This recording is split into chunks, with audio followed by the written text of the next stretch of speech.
आज के मेहमान। अथ स्वागतम् शुभ स्वागतम् अथ स्वागतम् शुभ स्वागतम् आनन्द मङ्गल मङ्गलम् आनन्द मङ्गल मङ्गलम् हितप्रियम् भारत भारतम् हितप्रियम् भारत भारतम् स्वागतम् शुभ स्वागतम् अथ स्वागतम् शुभ स्वागतम्। आज के मेहमान, इस कार्यक्रम में श्रोताओं आज हमारी मेहमान हैं अभिनेत्री मिस इंडिया सिमरन आहूजा। आपसे बातचीत की है रेणु चतुर्वेदी ने। आइए सुनते हैं इस बातचीत का पहला भाग। दोस्तों, विविध क्षेत्र के लोग आते हैं हमारे स्टूडियो में और आपसे मुखातिब होते हैं। जी हाँ, उनकी ढेर सारी बातें हम पहुंचाते हैं आप तक। आपको भी जिज्ञासा रहती है कि अब आज कौन होगा, तो आज ऐसी शख्सियत हमारे साथ है जिनके बारे में बहुत कुछ कहा जा सकता है और जितना भी कहा जाए वो कम है। अलग अलग विधाओं में बिल्कुल अपने शीर्ष पर हैं, एंकर हैं, ऑथर हैं। इन्होंने पढ़ाई भी बहुत की है और बहुत अलग तरह की पढ़ाई की है, यौगिक साइंस, और उसके साथ साथ इन्होंने नेचर पर भी काम किया है। तो मतलब क्या कहें, लेकिन एंकर इतनी अच्छी हैं कि लोग सुनते रह जाते हैं, बहुत व्यस्त हैं। और सबसे बड़ा परिचय जो है वो 2013 में मिस इंडिया रह चुकी हैं। जी हाँ, आज हमारे साथ हैं सिमरन आहूजा। स्वागत है कार्यक्रम में। नमस्ते, थैंक यू रेणु जी। ये तो बहुत खूबसूरती से आपने मेरा इंट्रोडक्शन किया है और मैं शुक्रगुजार हूँ कि मैं आज विविध भारती के बहुत ही प्रेशियस मोमेंट सेलिब्रेट कर रही हूँ आपके इस रेडियो चैनल में। और कहते हैं विविध भारती में जो भी आ जाते हैं ना, तो वो या तो पॉपुलर बहुत ज्यादा है या उनकी गुड लक शुरुआत हो जाती है। तो ये मेरी गुड लक की शुरुआत है, तो मैं शुक्रगुजार हूँ विविध भारती चैनल की। धन्यवाद। और भाई, ये श्रोताओं का प्यार है, श्रोताओं का जज्बा है जो हम लोग आप लोगों को बुलाते हैं। और जाहिर है कि उनको इतनी उत्सुकता रहती है आप सबके बारे में जानने की कि हम भी चाहते हैं कि उन तक आपकी बातें पहुंचे। और बहुत सारे लोगों ने पहले कहा है, जैसा कि अभी आपने बताया और याद दिला दिया एक बार फिर से, कि एक ज़माने में ऐसा भी था कि लोग कहते थे, बड़े बड़े लोग, कलाकार, गायक हों चाहे संगीतकार, गीतकार, कि अगर विविध भारती पर हमारे गीत बज गए यानी कि अब हम लोकप्रिय हो गए और जनता की जुबान पर आ गए। तो यहाँ से शुरुआत भी बहुत सारे लोगों ने की है, पहचान हासिल की है। फिलहाल आपकी शुरुआत कहाँ से हुई? मेरी शुरुआत इस फील्ड में जिसमें मैं हूँ, ऑल इंडिया रेडियो से हुई। मैं जय हिंद कॉलेज में पढ़ाई कर रही थी और मैं टाउन में आउटस्कर्ट्स ऑफ मुंबई रहती थी। तो पहली बार मेरा टाउन में आना हुआ, जिसे हम प्रॉपर मुंबई टाउन कहते हैं, चर्च गेट में फॉर माई एडमिशन जय हिंद कॉलेज। और बस मैं वहाँ पर पढ़ाई कर रही थी और क्योंकि मैं ट्रेन से ट्रैवल करती थी फ्रॉम थाने, तो चलते चलते ऑल इंडिया रेडियो से एक बार पास हो रही थी। वहाँ पे ऑडिशंस का बोर्ड लगा था। म्यूजिक तो नहीं सुनती थी क्योंकि मम्मी यही चाहती थी कि हम सब घर में डबल ग्रेजुएट हो, हम पांचों बच्चे, तो और कुछ तो करना अलाउड था नहीं। तो टीवी तो घर में थी नहीं, अलाउड भी नहीं था देखना। बस पता नहीं क्या, मैंने सिर्फ ऑडिशंस देखा और मैं अकेले थी, मैं स्टेशन जा रही थी और मैं अंदर चली गई और मैंने अपने ऑडिशंस दे दिए मजाक मजाक में। तो हमें उन्होंने स्क्रिप्ट कहा लिखने के लिए। तो मेरी फेवरेट जेनिफर लोपेज हैं, जेलो, तो मुझे उसके बारे में पता था क्योंकि वो मेरी फेवरेट है। तो मैंने उनके बारे में पूरी स्क्रिप्ट बनाई और मैंने वहीं पर अपने ऑडिशंस दिए। जब लाइव ऑडिशंस आए तो उन्हें बहुत अच्छा लगा जिस तरह मैं हैंडल कर रही थी, क्योंकि मेरे न दिमाग में कुछ था, न जहन में कुछ था, न दिल में कुछ था। तो I was just myself. तो उन्हें वो बात पसंद आई। बोला, we just like your originality, और आप बहुत इनोसेंट हो, वो हमें बहुत पसंद है। और जब हमारी रिजल्ट आई तो आई वाज सिलेक्टेड और वहां से मेरी शुरुआत हुई। फिर मम्मी ने कुछ नहीं कहा कि नहीं जाना है? मम्मी को तो पता ही नहीं होता है कि ये रेडियो जॉकी होता क्या है। एमसी तो वर्ड मुझे ही नहीं पता था। तो मम्मी तो दूर की बात, क्योंकि मम्मी तो कभी स्कूल गए ही नहीं क्योंकि वो स्कूल नहीं गए। हमेशा चाहते थे कि हम सब डबल ग्रेजुएट हों, बच्चे अच्छे से पढ़ाई करें। तो हाँ, बिल्कुल यही था कि आपको पढ़ाई करनी है। तो वहां से शुरुआत हुई। फिर यहाँ पर एक जानकारी हम अपने श्रोताओं को आपके माध्यम से बताना चाहते हैं। आपने बताया कि थाने से आप आती थी। जी, वहाँ पर बॉर्न थी। हाँ, कितने घंटे का आप सफर करती थी? यात्रा कितने घंटे की थी? ज्यादा नहीं, आई थिंक 1.5 घंटा। अच्छा, लगता ज्यादा था। नहीं है ये? नहीं, बिल्कुल ज्यादा नहीं है। अच्छा। 1.25 घंटा 1.5 घंटा। आज तो गाड़ी में मेरे को 2 घंटे 3 घंटे लग जाते हैं कामली जी। पहुंचने में, और पूरे वर्ल्ड में जी। यही फेज है। देखिए, मैं न्यूयॉर्क जाती हूँ, वहां पर भी ट्रैफिक है, दुबई में ट्रैफिक है, हमारे अफ्रीकन कंट्रीज में थोड़ा सा लिबरल है, बट ट्रैफिक तो सब जगह है। तो मुझे लगता है सिमरन जी, आप बहुत रफ्तार वाली जिंदगी जी रही हैं। हमारे जो श्रोता हैं ना, वो बहुत प्यारी प्यारी जगहों पर रहते हैं, जहां पर कि उन्हें 1.5 घंटे की जो यात्रा है वो बहुत लंबी लगती है। रोज पढ़ाई के लिए कोई 1.5 घंटे की यात्रा नहीं तय करता है, तो हम उनको याद करके उनके लिए ये सवाल कर रहे हैं और उन्हें ये बताना चाहते हैं कि कितना संघर्ष है। और जो सिमरन जी आज बैठी हैं, वो किस तरीके से 1.5 घंटे की यात्रा को बड़े मजे से गुनगुनाते हुए, हंसते हुए बता रही हैं कि बस 1.5 घंटे की यात्रा करते थे। तो एक उसका रीजन है।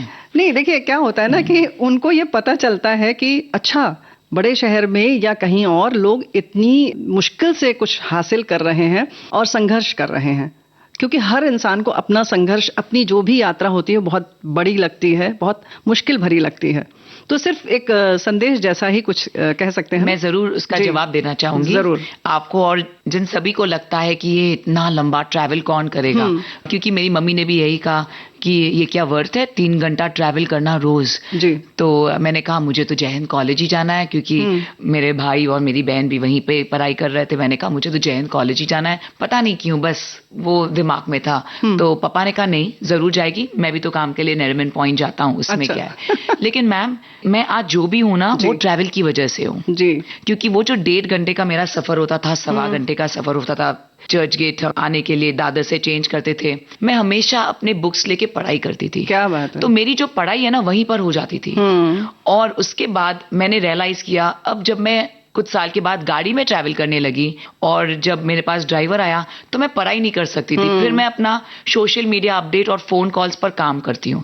तो वो जो हमारा समय है ना, हमें यूटिलाइज करना चाहिए। जी। वहां पर तो इतनी रश होती है सुबह में, आपको पता है, ट्रेन्स में कि खड़े होने की जगह नहीं होती है। फिर मैं अपने आंखें बंद करके एकदम रिलैक्स करती थी, तो मेरा रिजुविनेशन हो जाता था। क्या बात लेकिन जो भी मैंने हमारी एक्सरसाइजेस की हैं, जैसे मैं ऑल इंडिया रेडियो जा रही हूँ तो मेरा स्क्रिप्ट प्रिपेयर करती हूँ, वो सारा काम मेरा ट्रेन में हो जाता था। ओहो।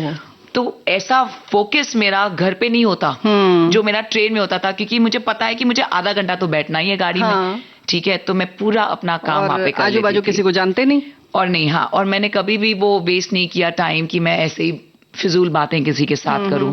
मैं फोकस रहती थी, यहाँ तक कि जब मैंने फिटनेस क्लासेस भी शुरू किए लेना, तो मैं घर से निकलती थी 4:45 बजे, मुझे 5 बजे की ट्रेन पकड़नी है, 7 से 8 मैं एरोबिक्स लेती थी क्लास, फिर कॉलेज आती थी। तो मैं कभी कभी तो अपना स्क्रिप्ट जो बनाती थी ना कि मैं क्लास कैसे लूंगी एरोबिक्स का, तो उसमें मैं इतनी खो जाती थी, मग्न हो जाती थी, तो बाइकला पहुंच जाती थी दादर के बजाय। तो भूल जाती थी उतरना। तो ये मेरे साथ होता था, और फिर मेरे को ध्यान देना पड़ता था, अरे मुझे दादर ध्यान देना है, उतरना है कि मैं चर्नी रोड पहले जाऊं फिर चर्च गेट। तो आप प्लीज उसके बारे में न सोचें, क्योंकि पूरे वर्ल्ड में ना आज हम सब अपने बहुत टाइम स्पेंड करते हैं ट्रैवल में। अपने जिस भी तरह आपको गाना गाना है, आप अपने मन में गाना गाइए, और जो भी आप प्रैक्टिस करते हैं ना उसे कीजिए, तो आपका सफर बहुत खूबसूरत हो जाएगा। यहाँ दादर में हम रुक जाए, कहीं ऐसा ना हम बाइकुला पहुंच जाए। हाँ जी। यहाँ थोड़ा सा एक छोटा सा ब्रेक लेते हैं जी, यानी कि ट्रेन को यहाँ मुझे गाना सुनना है। हाँ, गाना सुनाना है। इसीलिए कि कौन सा गीत सुना जाए यहाँ पर। मेरे अब जो मैं रेडियो स्टेशन आ गई हूँ, पहले तो मुझे लग रहा था आप जो सुनाएंगे, लेकिन अब मैं अपनी चॉइस वाले सुनाना चाहूंगी। बैठ गई अब। सबसे पहले मेरा टॉप मोस्ट फेवरेट है मेरे लश्के कमाल। वाह माशाल्लाह, क्या गाना है। हम वहीं से शुरुआत करते हैं जी। तो सुनते हैं ये गीत, ताकि हमारी आगे की जो यात्रा है और मनोरंजक हो सके। वैसे तो मनोरंजक होगी ही, फिर भी सुनते हैं ये गीत।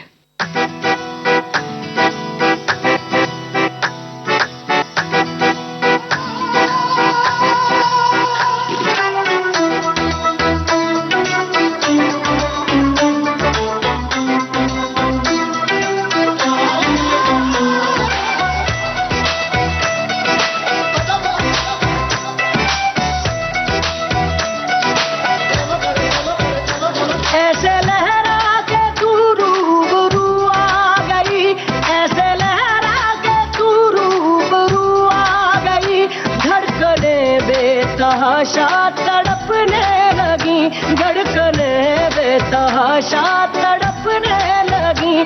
तीर ऐसा लगा, दर्द ऐसा जगा, तीर ऐसा लगा, दर्द ऐसा जगा, चोट दिल पे वो खाई, मजा आ गया मेरे रश के कमर।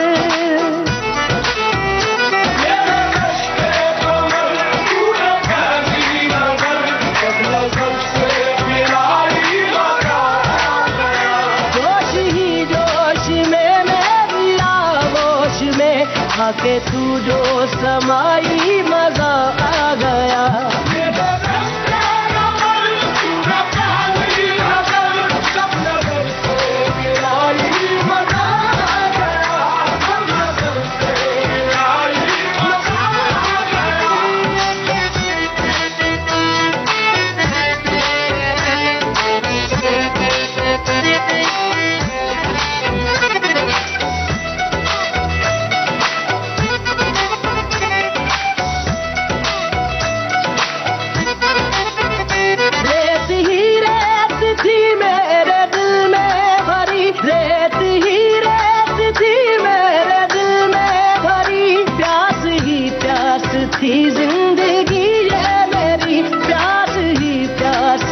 जिंदगी ये मेरी, आज सहराओं में इश्क के गाँव में, आज सहराओं में इश्क के गाँव में बारिशें घिर के आई, मजा आ गया मेरे रश के कमर।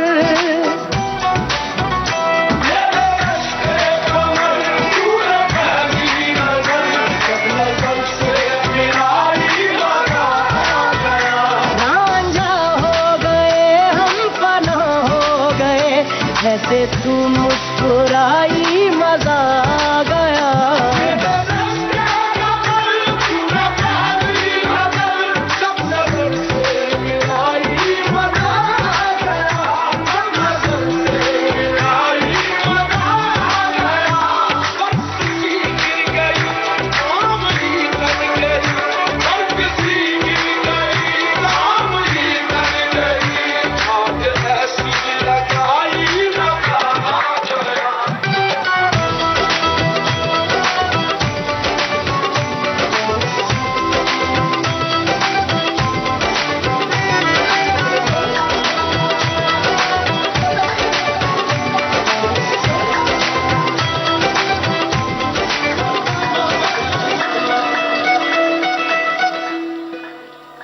दोस्तों, गीत के बाद हम फिर हाजिर हैं और हम यात्रा कर रहे हैं सिमरन आहूजा के साथ, जिन्होंने 2013 में मिस इंडिया का खिताब जीता था, क्राउन पहना था।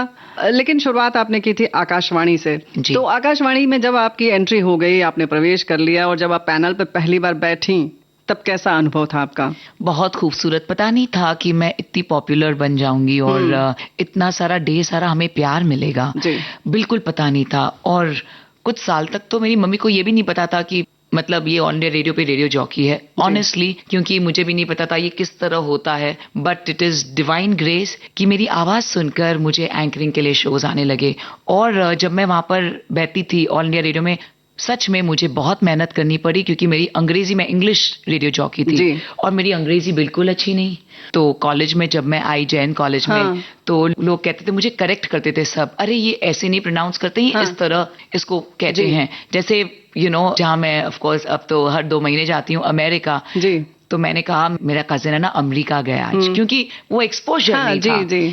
लेकिन मुझे बहुत अच्छा लगता था जब मुझे कोई करेक्ट करता था। 1-2 बार ऐसे फील हुआ कि हाँ थोड़ा एम्बैरेसिंग लगता है, लेकिन उसके बाद लगा कि मैं अब नहीं सीखूंगी तो कब सीखूंगी। क्या बात। तो ऑल इंडिया रेडियो में भी रेडियो जॉकी करते करते मैंने बहुत सारे प्रोनाउंसिएशन सीखे, जैसे क्यूकम्बर। अब मुझे कहने में कोई शर्म नहीं आती, क्योंकि मैं चाहती हूँ कि सभी से सीखे। तो मेरी जो स्क्रिप्ट थी ना, हम सैलेड का शो कर रहे थे, तो मैंने ना कहा कुकम्बर। तो मुझे ऑल इंडिया रेडियो में मैम ने बुलाया और कहा कि सिमरन जी ये ऐसे नहीं होता है, ये इसका होता है प्रोनाउंसिएशन क्यूकम्बर। और फिर जो हमारे कॉलर्स होते थे, क्योंकि मैं लाइव शोज करती थी, तो वो भी मुझे प्यार से समझाते थे। तो मुझे बहुत अच्छा लगता था। और फिर मैं अपने आप को करेक्ट भी करती थी और मैं लाइव कहती थी ऑल इंडिया रेडियो में कि थैंक यू, आप मुझे इतना कुछ सिखा रहे हैं, मुझे सीखने का मौका मिल रहा है। तो मैं बहुत नेचुरल थी और आई थिंक ये मेरा यूएसपी रहा है आज तक। आज तक मेरे जो लाइव शोज होते हैं, सभी कहते हैं जिस तरह आप कोई भी शो को करती हैं तो मुझे ना ऐसे टैगलाइन है गूगल पर है ना, मुझे किसी ने 2-3 बार अनाउंस किया, जो मैगजीन में अनाउंस किया कि ये एंकरिंग की सलमान खान है। और क्या सलमान बात है। खान बाय द वे मेरे फेवरेट है कि कोई भी हो ना शो वो अपने तरीके से ले जाती है क्योंकि शी इज नेचुरल, जी। उनका कुछ सिखाया किया हुआ नहीं है और वो शी इज हर सेल्फ। और मैं चाहती हूँ कि मैं जहां पर भी कदम रखूँ ना, मैं डिवाइन से प्रे करती हूँ कि वहां पर ना वो सुपर डुपर हिट होना चाहिए। जी। मैं उसी उम्मीद से जाती हूँ वहां पर। तो ये जो माई सेल्फ वाली बात है जो बार बार आप कह रही हैं, इसके लिए भी कुछ तैयारी करती हैं? उसके लिए सिर्फ प्रे करती हूँ कि डिवाइन ग्रेस आज बस आप ही के हाथ में सब है, सब सोने पे सुहागा करना and let me be the best version. अच्छा। By your grace, by your love, और आपकी मेहरबानी हो जाए बस। सो हर वक्त मैं नहीं वही इतने से कहकर काम जाती नहीं हूँ। होता है ना, फिर भी तैयारी, जैसे अभी बताया कि प्रोनाउंसिएशन अपना ठीक किया जी। तो उसके साथ साथ और कुछ पढ़ाई कुछ और किया? बहुत की, बिल्कुल तो की, अपने आप पे काम किया। फिर वही तो मैं कह रही हूँ, जो मेरा पूरा जो नॉलेज है ना ट्रेन की वजह से है। तो क्या क्या पढ़ा? So, फिर मैंने ऑफ कोर्स वो किस तरह से प्रोनाउंस होना चाहिए, हमारे जो सेंटेंसेस हैं, जी। सबसे इम्पोर्टेंट टंग ट्विस्टर्स हैं जी। क्योंकि हमारी जुबान ऐसे फिसलनी चाहिए। जी। So, मैं जैसे already you're resonating with the electromagnetic waves of 107.1 megahertz and you're listening to Radio All India Radio FM Rainbow। तो ये सब क्या बात है। सब टंग ट्विस्टर्स से आता है, लैंग्वेज और टंग के एक्सरसाइजेस करने से आता है। तो वो सब मैं ट्रेन में ही मेरा वार्म अप हो जाता था और ऑल इंडिया रेडियो पहुंचूं तो मैं बिल्कुल तैयार हूँ तो ऐसा होता था और मुझे पता नहीं था कि इतना फर्क होगा, इतना फर्क पड़ेगा। और जब मैं स्टेज पे हूँ तो सच में इतना काम आने वाला। ये सब मैं तो ऐसा होमवर्क करती थी सब कि ठीक है ये करना है, मुझे कहा है कि ये करना है रेडियो शो से पहले, तो मैं करती थी। लेकिन पता नहीं था कि मेरी लाइफ बदल जाएगी। क्या बात है। तो लाइफ बदल जाएगी, लेकिन अभी एफएम एंकर हमारे सामने बैठी हुई हैं सिमरन आहूजा, बिल्कुल इस समय श्रोताओं उसी मूड में हैं, बिल्कुल लग रहा है शो कर रही हैं। तो एक गीत कौन सा इस समय श्रोताओं को सुनवाएंगे अपनी ओर से? हाँ, मुझे बहुत सारे गीत पसंद है और सोनू निगम सर के साथ मैंने बहुत सारे कॉन्सर्ट्स किए हैं और रीसेंट कॉन्सर्ट अफ्रीका में था, तो उनका गाना है ये दिल दीवाना, तो मैं वो सुनना चाहूंगी। And Sonu Nigam sir, I am a big fan of you, so this is specially for you Sonu sir.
दीवाने ने मुझको भी कर डाला दीवाना। मैंने उसके शहर को छोड़ा, उसकी गली में दिल को तोड़ा, फिर भी सीने में धड़कता है ये दिल। मैंने दिल से उसे निकाला, जो ना करना था कर डाला, फिर भी याद उसी को करता है ये दिल। ये दिल दीवाना दीवाना है ये दिल।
शोर नहीं है, मैं क्या करूं? दिल पे मेरा जोर नहीं है, मैं क्या करूं? आशिक है ये चोर नहीं है, मैं क्या करूं? दिल पे मेरा जोर नहीं है, मैं क्या करूं? ये दिल दीवाना दीवाना है ये दिल।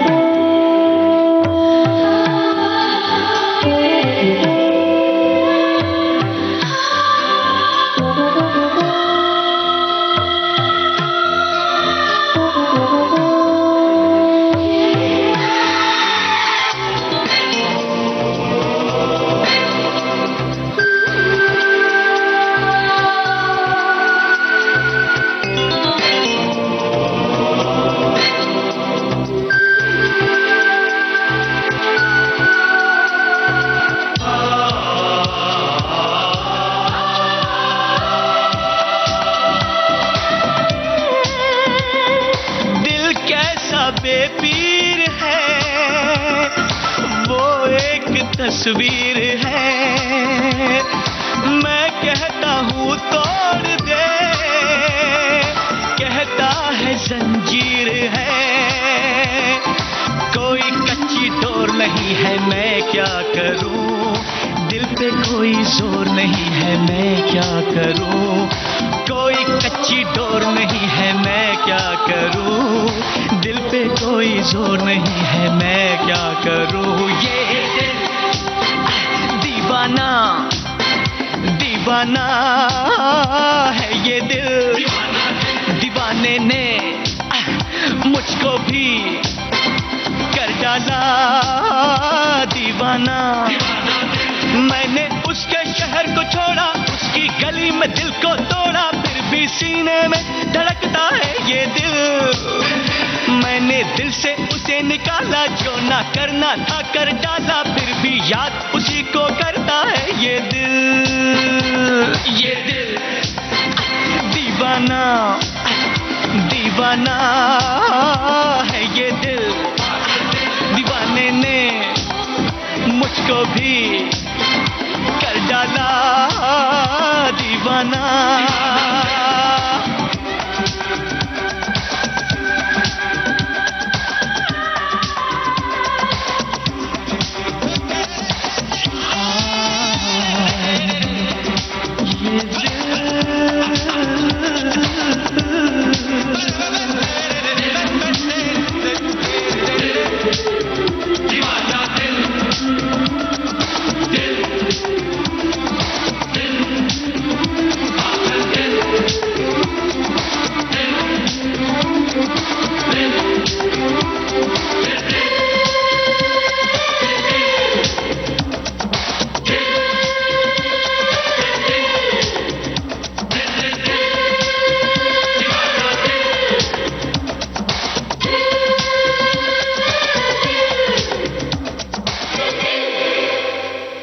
श्रोताओं, ये बिल्कुल अपने अलग अंदाज में सिमरन जी कार्यक्रम प्रस्तुत कर रही हैं।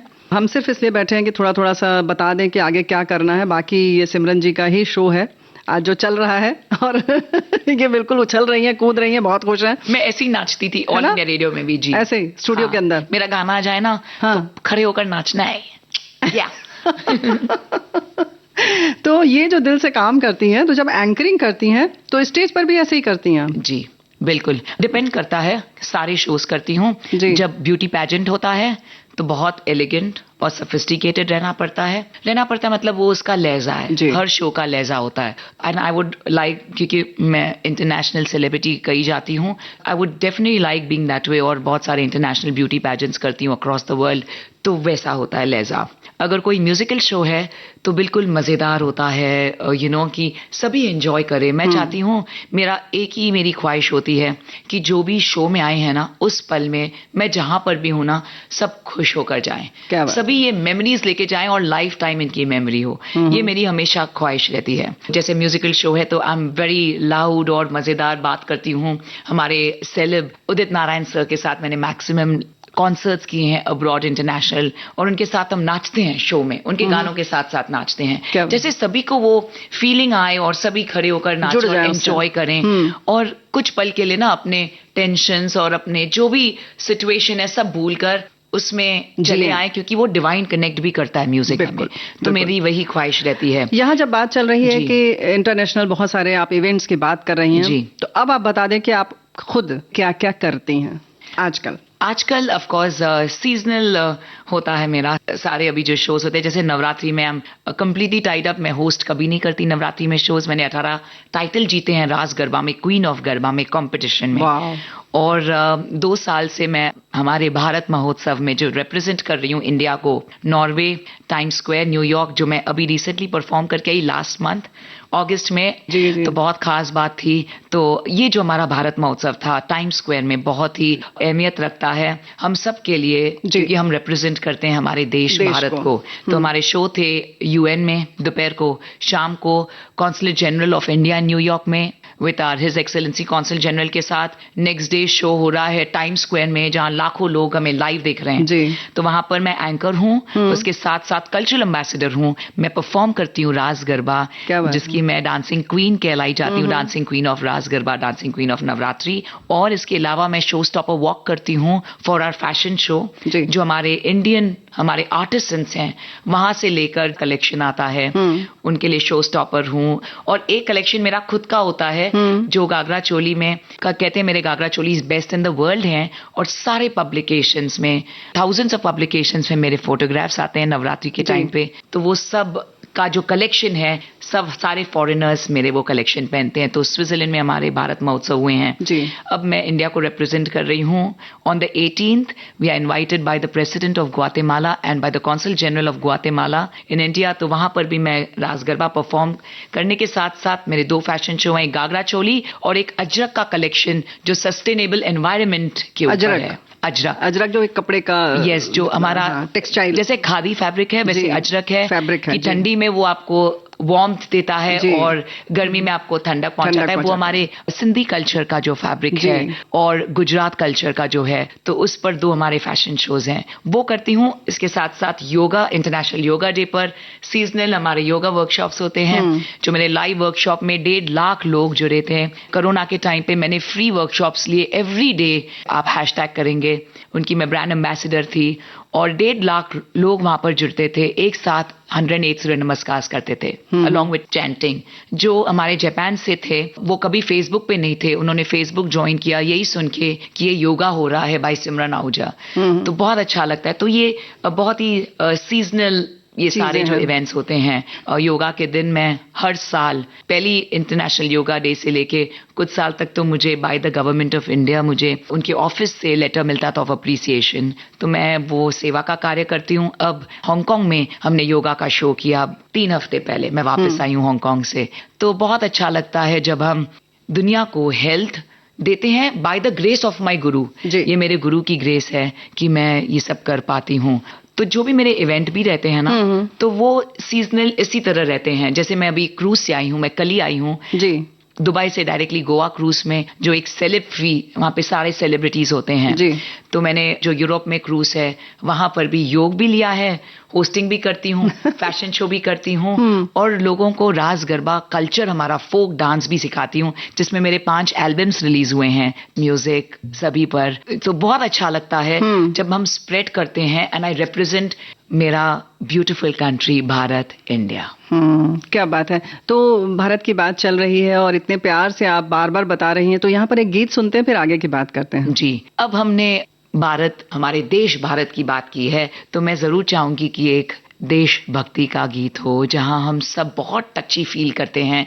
और I am truly honoured and I am thankful to Confluence Smita Shrivastava ji, जो मुझे अलाउ करती हैं और इस सब देशों में ले जाती है हमेशा for this beautiful celebration, including London, Los Angeles में सबसे बड़ा जो हुआ था। सो ए मेरे वतन के लोगों। क्या बात। This is dedicated to every Indian जो हमारे इंडिया के बाहर रहकर भी बहुत डेडिकेशन से वो हमारे सारे सेलिब्रेशंस करते हैं ऑफ भारत। और इसी से मैं कहना चाहूंगी कि इस साल 2023 बेहद स्पेशल है क्योंकि दूसरी बार I was the Grand Marshal for the Indian Independence Day at Atlanta, invited by the IFA, Indian Friends of Atlanta.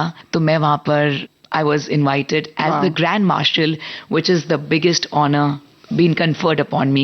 तो मैं शुक्रगुजार हूँ भरत सर की, उनका नाम भी भरत जी है, और एटलांटा की। और इसके पहले I was invited by San Francisco as the Grand Marshal for San Francisco. मैं उनकी भी शुक्रगुजार हूँ for inviting me as the Grand Marshal.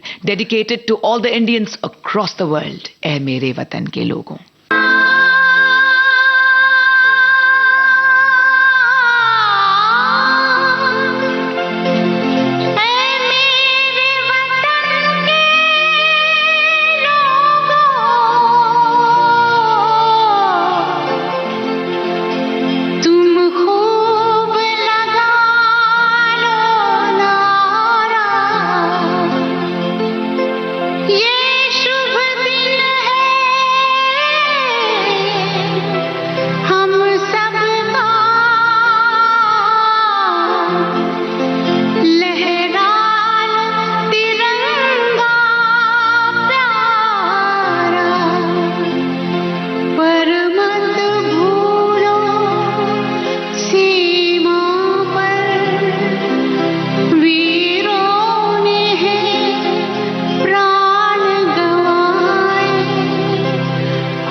शहीद हुए हैं उनकी जरा याद करो कुर्बानी।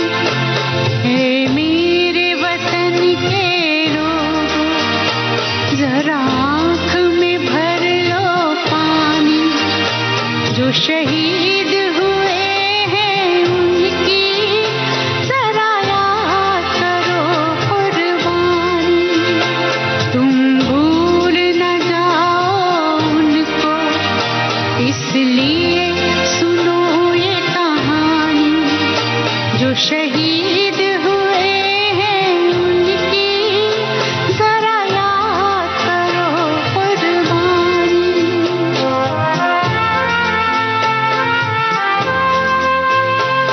जब घायल हुआ हिमालय खतरे में पड़ी आजादी। जब तक जब तक थी सांस लड़े वो फिर अपनी लाश बिछा दी। संगीन पे धर कर माथा सो गए अमर बलिदानी। जो शहीद हुए हैं उनकी जरा याद करो कुर्बानी।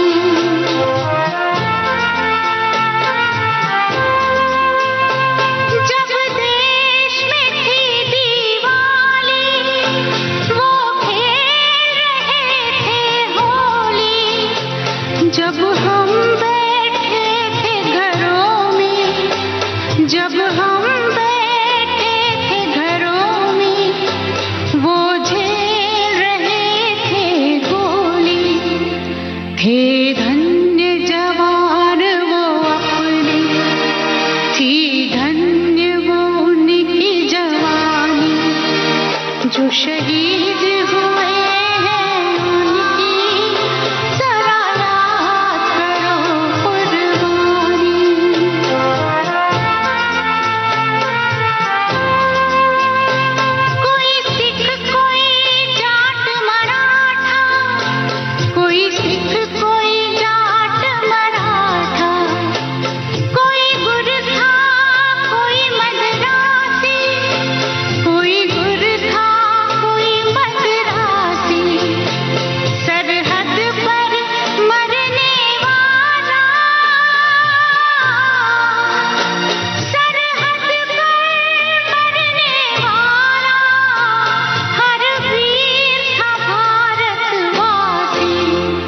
जो खून गिरा पर्वत पर वो खून था हिंदुस्तानी, जो शहीद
जो शहीद हुए हैं उनकी जरा याद करो कुर्बानी, तुम भूल न जाओ उनको, इसलिए कही ये कहानी, जो शहीद हुए हैं उनकी जरा याद करो कुर्बानी।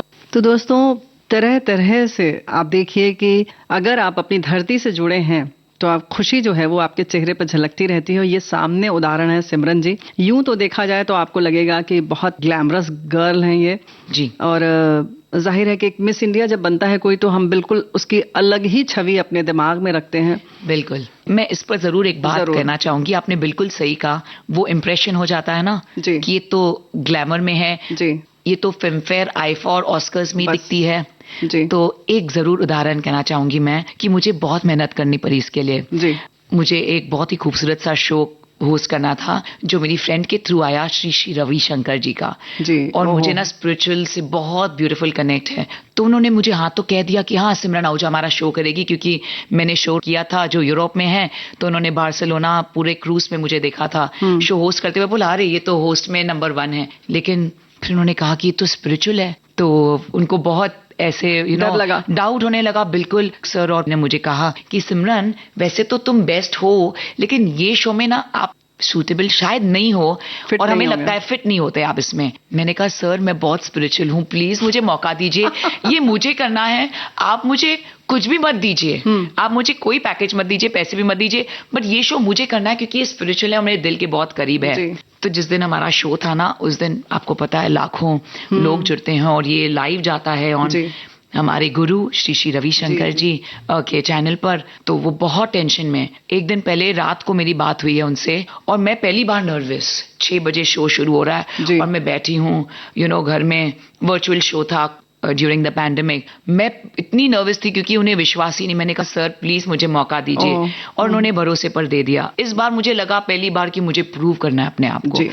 तो मैं तो डिवाइन ग्रेस के ब्लेसिंग से बैठी और हम सब आए और जब शो हुआ तो उन्हें इतना अच्छा लगा। तो उसके बाद वो कभी नहीं सोचते हैं। और मैं चैनल पर थी और मुझे मैं टॉक शो करती हूँ on USA channel, TV Asia channel है जो, तो वहाँ के मैम से फोन आया कि सिमरन हमें तो विश्वास ही नहीं होता है क्योंकि आप तो सारे सेल्फ शोज करती हो, हमें तो विश्वास ही नहीं हो रहा है, but it is again by the grace of the divine. तो ये बिल्कुल आपने कहा जो इम्प्रेशन होता है ना तो वो फिर आपको उसके लिए कन्विंस करना पड़ता है। और जो गिफ्ट्स मुझे दी वो मेरे पैकेज से 10 गुना ज्यादा उन्होंने मुझे उसे नवाजा और मैं इतनी शुक्रगुजार हूँ। उसके बाद कोई सोचते नहीं है, सभी कहते हैं कि आप आ सकते हैं। अच्छा ये बताइए कि ये तो हो गई आपके बोलने की तरीके की और आपने जो तैयारी की होगी वो तो अलग होगी। कपड़ों पर क्या ख्याल रखती हैं उस समय जब इस तरीके के शोज में जाती हैं? बिल्कुल सारी, और बहुत ही सिंपल साड़ी, बिल्कुल सादी साड़ी। तो ये मैं ना रेंज पे काम करती हूँ। मतलब जैसे ऑनरेबल गवर्नर ऑफ महाराष्ट्र मैंने कल ही शो किया श्री रमेश बैस ऑनरेबल सर से, और लेकिन कोश्यारी सर के साथ मैंने कम से कम 30 शोज किए हैं, 30 शोज इसके पहले गवर्नर हाउस में ऑनरेबल गवर्नर ऑफ महाराष्ट्र। और मैं तहे दिल से शुक्रगुजार हूँ, उन्होंने मुझे इतना इनकरेज किया, क्योंकि मैं पहले गवर्नर हाउस में ना राजभवन में अंग्रेजी बात करती थी। अच्छा। तो सर ने मुझे कहा सिमरन आप यहाँ पर आए हो तो हिंदी बात करनी चाहिए। तो तब से मैंने आदत कर ली कि मैं जब भी गवर्नर हाउस जाऊं मैं हिंदी कोशिश करूं, और मैं कोशिश करती गई। और मैं जब भी जाती हूँ ना तो हाई नेक, टर्टल नेक और फुल स्लीव्स जी मेरे टॉप्स रहते हैं, पूरे कवर्ड, और मेरी साड़ी भी बहुत सादी रहती हैं। तो सर को ये बड़ा पसंद आता है जी। और पहली बार जब मैं हमारे ऑनरेबल गवर्नर सर से मिली, कोश्यारी सर से खादी शो में मिली, तो सर ने कहा कि आपने खादी पहनी है, क्योंकि मैं शो स्टॉपर थी उस खादी शो के लिए। तो मैंने सोचा कि मैं बिल्कुल खादी तब पहन के आऊंगी ना जब शो स्टॉपर वॉक करूंगी फैशन शो। तो तब मैंने कहा कि नहीं, हमारे गवर्नर साहब ने कहा है तो मैं बिल्कुल सादगी में विश्वास रखूंगी। तो जब मेरे रूप होते हैं ना, मुझे सब कहते हैं अरे तेरे रूप रोज अलग अलग लगते हैं, आप कब कुछ लगते हो कब कुछ, कभी आधे लोग पहचानते नहीं है। मैंने कहा क्योंकि जैसा देश वैसा वेश। तो जब गवर्नर हाउस में जाती हूँ मैं सिंपल सादगी के साथ जाती हूँ, उसी मुस्कुराहट के साथ, और मुझे भी खुशी होती है कि मैं हमारा कल्चर रिप्रेजेंट करती हूँ। और पैठनी मुझे उन्होंने बहुत सारा उन्हें गिफ्ट की है, तो जब हम महाराष्ट्र को रिप्रेजेंट करते हैं तो मैं ऐसी साड़ीज पहनती हूँ। तो मुझे बड़ा मजा आता है, बड़ी खुशी होती है कि सब किरदार खेलने मुझे मिलते हैं मेरे शोज के लिए। बिल्कुल सही बात है। लेकिन हम चलते हैं 2013 की, हम बात कर रहे थे जब आप मिस इंडिया बनी जी। तो जो राउंड्स होते हैं जी, उसमें सबसे मुश्किल राउंड क्या लगा? बहुत डर था उसी राउंड का, जिस राउंड का सभी को डर होता है। बिल्कुल बहुत बहुत मतलब बहुत टेंशन थी, क्योंकि अच्छा अगेन पहली बात तो ये है कि मेरी मम्मी, जब मैं एंकर करने लगी शोज तो मम्मी को बिल्कुल पसंद नहीं था, ये क्या बात है रात को। तो हमेशा मैंने बहुत फाइट की है घर पे, सबसे ज्यादा झगड़े मैंने मम्मी के साथ किए। प्यार भी उन्हीं से करती हूँ क्योंकि वो रात को अलाउड हो।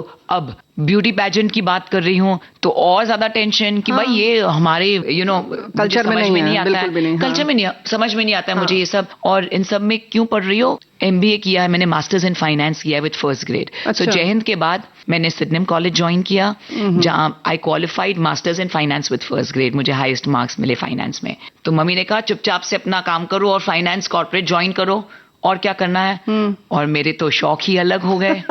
मैं अब ब्यूटी पैजेंट के लिए जा रही हूँ, तो डर था बहुत, और आज तक मैंने वो फोटोज किसी को भी नहीं दिखाए हैं। और मेरे ऑर्गेनाइजर से भी कहा था, तो उन्होंने मुझे ना थोड़ा लिबरल कहा था आप उसको स्पोर्टी वेयर में स्विम वेयर राउंड आप पहन सकते हैं। और मैंने उनसे ये भी रिक्वेस्ट की थी कि मैं खुद चाहूंगी कि ये कहाँ पर भी मेरे फोटोज न डाले जाएं, ये मेरी खुद की भी ख्वाहिश है जी।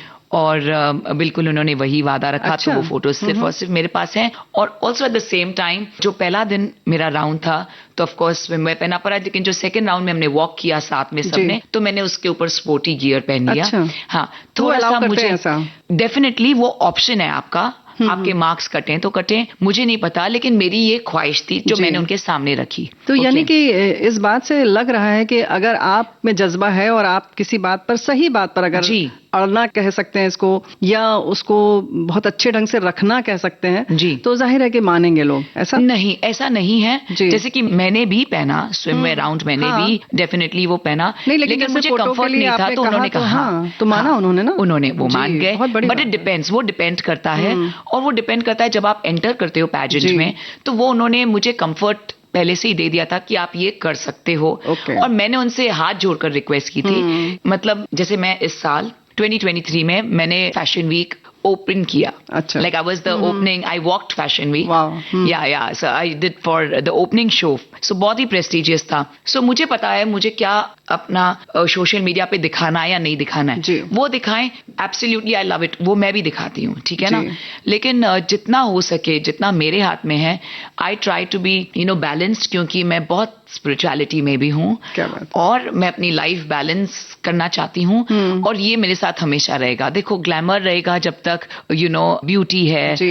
इनर ब्यूटी तो हमेशा रहती है, पर जब तक एस्थेटिक ब्यूटी है, ठीक है, लेकिन स्पिरिचुअलिटी तो मेरे साथ लाइफ लॉन्ग रहेगी, और उसी के लिए हम सबने मनुष्य जन्म लिया है। सही बात। So I personally always believe in balancing. तो मैं जितना हो सके कोशिश करती हूँ। मैं ये भी नहीं कहती हूँ कि कुछ सही है कुछ गलत है, हाँ। ये मेरी पर्सनैलिटी है। जैसे कल रात मैं ग्लैमरस थी क्योंकि मैं होस्ट कर रही शो। कल मेरे 4 शोज हुए हैं। सुबह क्रूज में किया, फिर बॉम्बे स्टॉक एक्सचेंज में लिस्टिंग करके आई हूँ, सेरेमनी की, तो फॉर्मल सूट वहां पर पहना, फिर गवर्नर हाउस में मैंने होस्ट किया हमारा कॉन्फ्रेंस, और रात को बिल्कुल ग्लैमर में। तो उस तरह से जो हमारा ब्यूटी पैजेंट है, मुझे उसी ने, because of my beauty pageant, because of my title miss India magnificent, मुझे वो प्लेटफॉर्म मिला टू बी द वॉइस, कि मेरे जो दिल में है मैं सामने रखूं, फिर जो हो देखा जाएगा, and then you leave it on divine. So ये सब मुझे because of my beauty queen मिला है, 2013 ब्यूटी क्वीन। सो हमने जो शुरुआत की थी, येस इट इज डिफिकल्ट, लेकिन आप सबसे कहना चाहूंगी, वर्ल्ड में बहुत सारे beauty pageants, top most beauty pageants ने अब स्विमवेयर राउंड नहीं रखते हैं, वो स्पोर्ट वेयर राउंड रखते हैं। Yes. तो आप पार्टिसिपेट कर सकते हैं। क्या बात है, क्या बात है। तो बड़ी प्यारी सी ये बात आपने बताई। तो यहाँ एक प्यारा सा गीत सुनते हैं आपके पसंद का, कौन सा प्रेजेंट? विजय अकेला मेरे बेस्ट को आरजे रहे हैं ऑल इंडिया रेडियो में, और उनकी वजह से मैं शेरो शायरी करना सीखी हूँ, और उनका फेवरेट सॉन्ग और मेरा फेवरेट सॉन्ग जहां वो मुझे ले चले थे, और मेरे beautiful moments with Hrithik Roshan sir. तो मैं चाहूंगी एक पल का जीना हो जाए, Vijay Akela sir, dedicated to you and Hrithik Roshan sir, we love you.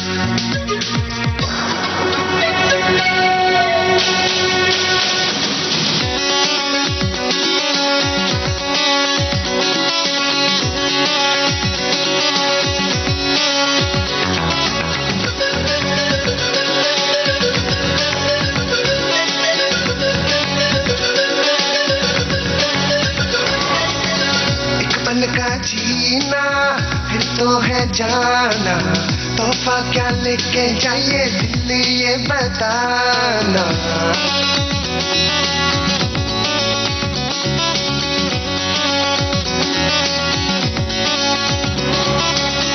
एक पल का जीना फिर तो है जाना, तोहफा क्या लेके जाइए दिल ये बताना।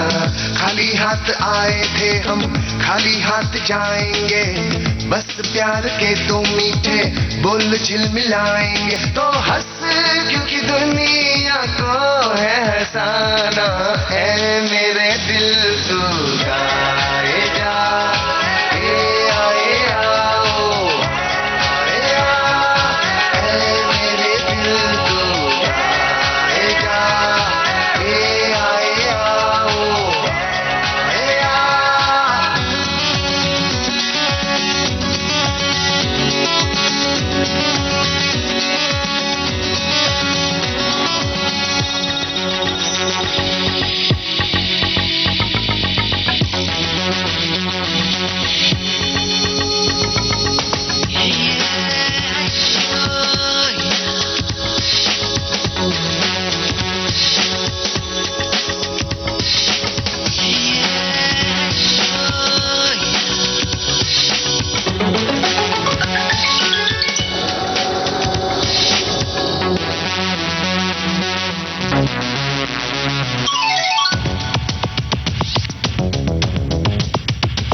सपना भी है, हाँ कोई सपना भी है।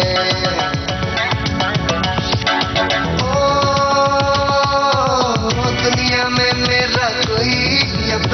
है, हाँ कोई अपना भी है। एक चेहरा खास है जो दिल के पास है, होठों पे प्यास है, मिलने की आस है, दिल बरों का मगर कहाँ कोई ठिकाना है, मेरे दिल तू आए जा, आए आओ, आए आ, मेरे दिल तू आए जा, आए आओ, आए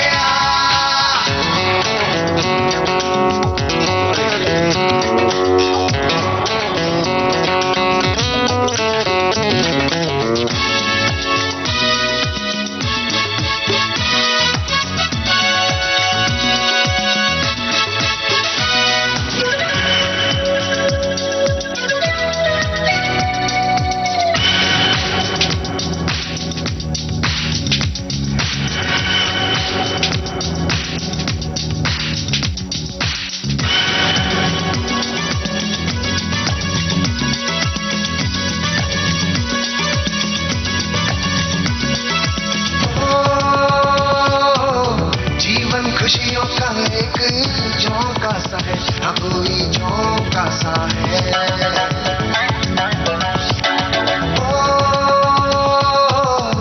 अरे ये झोंका एक धोखा सा है, हाँ कोई धोखा सा है।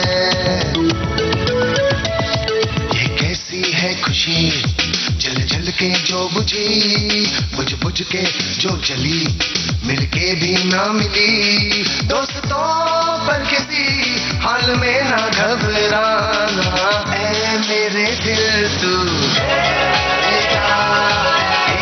आए आओ, मेरे दिल तू आए आओ,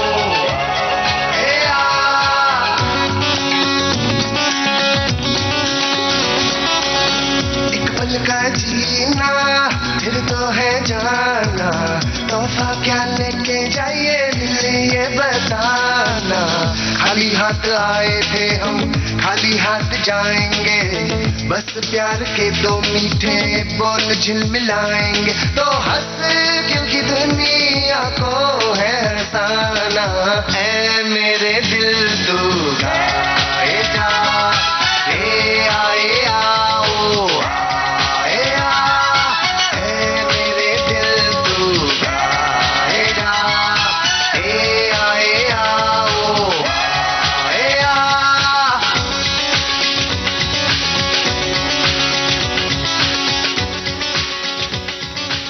तो भाई एक पल का जीना, ये गीत तो इस समय वाकई बड़ा सूट करता है और आपके ऊपर तो बिल्कुल लग रहा है कि हर पल आप जीती हैं। तो हम एक बार फिर से चलते हैं और बात चल रही थी 2013 की। जी मिस इंडिया जी सिमरन आहूजा, कौन कौन से सवाल कुछ याद हैं या सबसे ज्यादा जिनको मतलब सुनकर दिक्कत हुई या जिनको लगा कि अरे वाह ये तो लगा कि बहुत अच्छा सा है, बड़ा मजेदार सा है, क्या लगा आपको? हर पल याद है मुझे, हर एक सेकंड मुझे याद है वहाँ का, क्योंकि मेरी पहली ख्वाहिश थी ये ऑफ कोर्स, और ये ख्वाहिश बहुत लेट आई क्योंकि मुझे इतना एक्सपोजर मिला, और मेरा ना यही मानना था कि मैं एवरी सेकंड मेरा 100% डेडिकेशन देना चाहती हूँ। तो हमारे जो बाकी सारे ब्यूटी क्वींस थे वो तो अपने गैजेट्स पर, मोबाइल्स में हमेशा फोटो लेते थे और अपने वीडियोस लेते थे। मैंने फोन अपने 5 दिन साइड में रख दिया। अच्छा। मैंने अपने फोन्स को हाथ नहीं लगाया क्योंकि मुझे पता था मुझे ये एक ही मौका है कि मुझे पता है कि मैं किस तरह आई हूँ, पार्टिसिपेट किया है मेरे पैजेंट में, और मुझे ये मौका फिर कभी नहीं मिलेगा, कभी भी लाइफ में नहीं मिलेगा। और एट द सेम टाइम मुझे बहुत डर था, टू बी ऑनेस्ट, अंदर से बहुत डर था कि मैं ये कर पाऊंगी या नहीं। मुझे वो कॉन्फिडेंस भी नहीं था, बट मुझे करना था, एक एक्सपीरियंस लाइफ में लेना था जी। तो मुझे वो हर पल याद है। और हर टाइम ना मैं बहुत स्ट्रेस रहती थी देखकर दूसरे सिस्टर क्वींस, हम उन्हें सिस्टर क्वींस कहते हैं। अच्छा। क्योंकि वो सब में से बहुत खूबसूरत थे ज्यादा और बहुत ही अपीलिंग थे, मतलब ऐसे लगता था ये इतने परफेक्ट कैसे हैं। हाँ। और मैंने कभी मेकअप नहीं किया था लाइफ में अपने। होस्टिंग के लिए भी कभी मेकअप नहीं करती थी मैं। पहली बार मैंने मेकअप खरीद करने गई फॉर माई ब्यूटी पैजेंट। अच्छा। मैं गई और मैंने उनसे कहा कि मुझे प्लीज सिखाएं कैसे लगाना है, तो उन्होंने मुझे खाली 5 प्रोडक्ट दिए। मैं सिर्फ लिपस्टिक लगाती थी और आईलाइनर लगाती थी हमेशा लाइफ में। तो मुझे मेकअप ही नहीं आता था, तो ये मैं पहली बार सीखी, मुझे सीखना पड़ा क्योंकि ब्यूटी पैजेंट के लिए जा रही हूँ। और मतलब मुझ में ना हमेशा वो डर रहता था कि पता नहीं मैं कैसे करूंगी, सच्ची ड्यूरिंग दोज फेज, वो जो फेज था। एट द सेम टाइम मैं बहुत कॉन्फिडेंट थी कि मैं अपना बेस्ट दे रही हूँ, उससे ज्यादा तो मैं कर नहीं सकती। सो रियली वो मेरे जो मोमेंट्स थे ना, मुझे हर पल कैसी फीलिंग थी वो भी मुझे याद है। बट मैं जरूर कहना चाहूंगी सभी से कि आप सब तैयारी करके जाएं पहले से। जितनी मैं तैयारी कर सकी, क्योंकि मुझे इतना ज्यादा एक्सपोजर ब्यूटी पैजेंट के फील्ड में नहीं था, लेकिन उसमें ना सब में आपको A+, अपने आप को प्रिपेयर करके जाएंगे ना, तो आप भी सबकी तरह मुस्कुरा कर अपने फोटोज और वीडियोस ले सकेंगे। अनलाइक मैं कि मैंने कहा मुझे फोन से साइड रखने हैं, मुझे एक भी फोटो पे ध्यान नहीं देना है, मुझे मोबाइल पे भी ध्यान नहीं देना है जी। वैसे सो वो हर एक पल मुझे याद है बहुत खूबसूरती से। तो सवालों का जब सिलसिला शुरू होता है तो डर लगता है? वो मैं बहुत कंफर्टेबल थी, मेरी यूएसपी थी मेरी स्पीच, क्योंकि मैं रेडियो जॉकी थी और एंकर थी। और मैं जिस कॉन्फिडेंस से बात करती थी, तो मेरे बाकी सारे कंटेस्टेंट्स बहुत डर जाते थे कि ये तो लॉटरी लेके जाएगी उसमें। और मेरे पर्सनल इंटरव्यू में, मेरे Q&A में मुझे बिल्कुल भी डर नहीं लगता था। मैं बहुत कॉन्फिडेंट थी। क्वेश्चन आंसर राउंड मैं बहुत कॉन्फिडेंट थी, और वही राउंड में सभी बहुत नर्वस रहते थे। पर्सनल इंटरव्यू में पहले आप इंट्रोड्यूस करते हो अपने आप को, और फिर ज्यूरी बैठी होती है पूरी ऐसे लाइन में, वो आपको सवाल करते हैं जो भी उनके मन में आए। मोस्टली जो आपने फॉर्म में लिखा हुआ है अपने बारे में पूछते हैं, और वो क्यों किस लिए पूछते हैं। लेकिन मैं उसमें बहुत रिलैक्स और कॉन्फिडेंट होती थी, और मुझे बात करना बड़ा अच्छा लगता है। तो मैं तो बहुत एक्साइटेड हो जाती, जैसे आप अभी भी देख रहे हो विविध भारती पर मैं बहुत ज्यादा बात कर रही हूँ। तो मैंने तो पहले ही बोल दिया कि भाई आपका शो है, ये सिमरन जी का आज प्रोग्राम है जी। तो मैं उसमें बहुत कॉन्फिडेंट थी। मुझे जो डर था वो मेरा डर था स्विम वेयर राउंड और इवनिंग वेयर राउंड, क्योंकि मुझे डेफिनेटली मैं ये अभी भी कहूंगी, क्योंकि बाकी सारी लड़कियां बहुत ज्यादा खूबसूरत थी मुझसे। अभिनेत्री मिस इंडिया सिमरन आहूजा से रेणु चतुर्वेदी की बातचीत का पहला भाग आप सुन रहे थे। रिकॉर्डिंग इंजीनियर भावना सिंदल, प्रस्तुतकर्ता जुबैर खान। आज के मेहमान।